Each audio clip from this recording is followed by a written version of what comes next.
திமுகவின் முக்கிய அமைச்சரான செந்தில் பாலாஜி தற்சமயம் ஜாமீன் பெறுவதற்காக அவரவர் காலில் விழுந்து விழுவதாக தகவல் வந்தாகியிருக்கு. அதாவது குறிப்பாக இந்த பழம் விழுந்து பாலில் விழுந்த கதையாக வந்து கனிந்தது கனிந்து கொண்டிருக்கிறது. அது பாலில் விழாமல் மண் தரையில் விழுந்தால் என்னாகும்?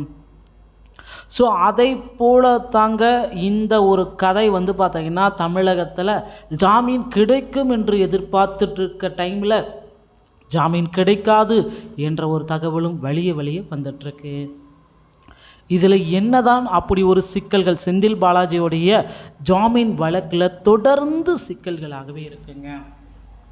செந்தில் பாலாஜி அவர்களுக்கு கொடுக்கப்பட்ட ஒரு அதிரடியான தீர்ப்பு, பரபரப்பு தகவல் ஒன்று வெளியாகி இருக்கு. இத்தகைய தகவலை பற்றி தான் நாம் இந்த வீடியோவில் பார்க்க போகிறோம். ஸோ நம்ம சேனலுக்கு நீங்கள் புதியவராக இருந்தீங்கன்னா சப்ஸ்கிரைப் பண்ணி வச்சுக்கோங்க. நீங்கள் சப்ஸ்கிரைப் பண்ணால் மட்டும்தான் நம்ம சேனலில் அடுத்தடுத்த வீடியோக்கள் நோட்டிஃபிகேஷன் மூலமாக நான் உங்களுக்கு தர முடியும். எத்தனை காலம்தான் ஏமாற்றுவார் இந்த நாட்டிலே என்ற பாடல் வந்து பார்த்திங்கன்னா உங்களுக்கு ஞாபகம் வந்திருக்கும். இது செந்தில் பாலாஜிக்கென்றே எழுதப்பட்ட ஒரு பாடலாக இருக்கிறது அல்லவா? ஸோ இந்த சூழ்நிலையில் செந்தில் பாலாஜி தற்பொழுது அதிரடியான தீர்ப்புகள் வெளியாகி கொண்டிருக்கிறதுங்க. ஸோ இருக்கு அப்படின்னு சொல்லிவிட்டு இல்லை ஆனால் அப்படின்ட்டு செந்தில் பாலாஜி அவர்கள் இல்லாமல் போனது வருத்தத்தை தெரிவிக்கிறது.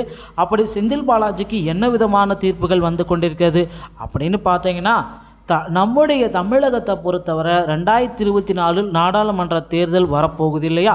ஸோ இந்த 2024 நாடாளுமன்ற தேர்தலில் செந்தில் பாலாஜியோடைய பர்ஃபார்மன்ஸ் எப்படி இருக்க போகுதுங்க? செந்தில் பாலாஜி வந்து உண்மையாலுமே ஒரு நல்ல எப்படி சொல்கிற ஒரு உழைக்கக்கூடிய ஆளாக இருந்தாலும் விட முன்னேற்ற கழகத்தின் தலைமையினால் அரசாங்கத்துக்கு வந்து பார்த்திங்கன்னா அவர் ஒரு டம்மியாக தான் கொண்டு வர போகிறாங்க. ஸோ ரொம்பவே வந்து ஒரு ஹார்ட் சீட்டில் செந்தில் பாலாஜியை உட்கார வைக்குவாங்களா அப்படின்னு பார்த்தீங்கன்னா, இனிமேல் செந்தில் பாலாஜி வந்து கட்சி தலைமையில் இருந்தாலும் தற்சமயம் வந்து பார்த்திங்கன்னா அவர் ஒரு ஓரங்கட்ட நபராக மட்டும்தான் பார்ப்பாங்க. ஸோ அதற்கான வாய்ப்புகளும் வந்திருக்கு. ஸோ இனிமேல் வந்து பார்த்திங்கன்னா தமிழகத்தில் செந்தில் பாலாஜிக்கு ஜாமீன் கிடைச்சா என்ன, கிடைக்காட்டி போனால் என்ன அப்படின்ற அளவுக்கு அவருடைய ஆதரவாளர்களும் யோசிச்சுட்டாங்க.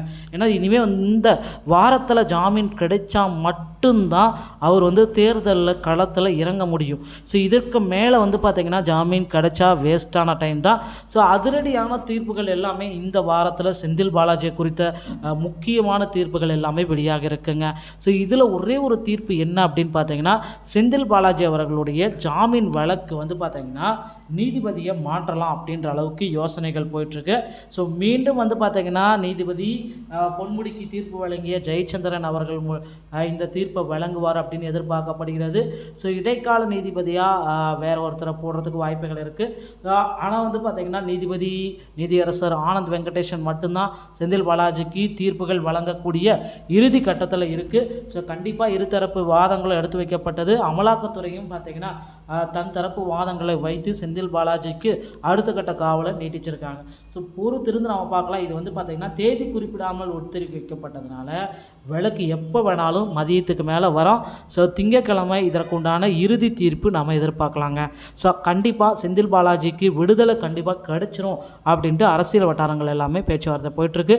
கண்டிப்பாக அவர் வந்து தேர்தல் பணிகளை மேற்கொள்வாரா இல்லை வீட்டிலே இருப்பாரா அப்படின்னு நீங்கள் என்ன நினைக்கிறேன்றதை கமெண்ட் செக்ஷனில் கமெண்ட் பண்ணுங்கள். வீடியோ பிடித்திருந்தால் நம்ம சேனலோடு இணைந்திருங்கள். அடுத்த வீடியோவில் சந்திக்கிறேன். நன்றி, வணக்கம், தேங்க்யூ.